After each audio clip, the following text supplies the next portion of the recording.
नमस्कार मंडळी.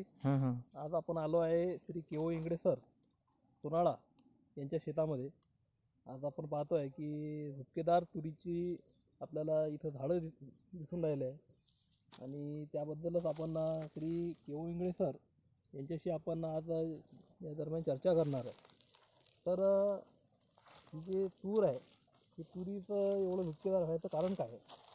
ही सर्व किमया धन्वंतरी कंपनीचं आपलं जे RPS 76 आहे त्याला आपण सीड ट्रीटमेंटपासून वापरलेलं आहे आणि या तुरीला आपण कुठल्याही प्रकारचं रासायनिक खत दिलं नाही. अरे वा. एकही रासायनिक खताचा याला डोस दिलेला नाही.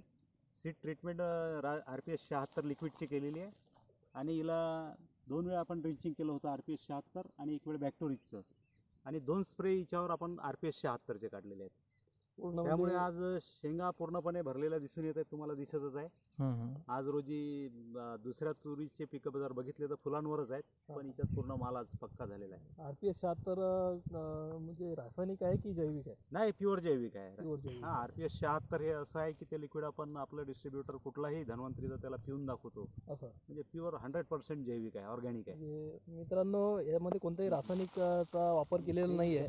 त्यामुळे आजकाल आपण पाहतो की जे बघा शेंगा पूर्णपणे शेंगा लागलेल्या आहेत आणि पूर्ण झुकलेली आहे. पूर्ण झुकलेली आहे, खालपर्यंत झुकलेली तूर आहे. भरपूर शेंगा लागलेल्या आहेत. खोड पण जाड आहे. खोड पण जाड आहे आणि क्वालिटी हिरवी आहे शेंगा लागून. त्या पूर्ण आता शेंगा भरेपर्यंत हिची क्वालिटी हिरवीच राहील.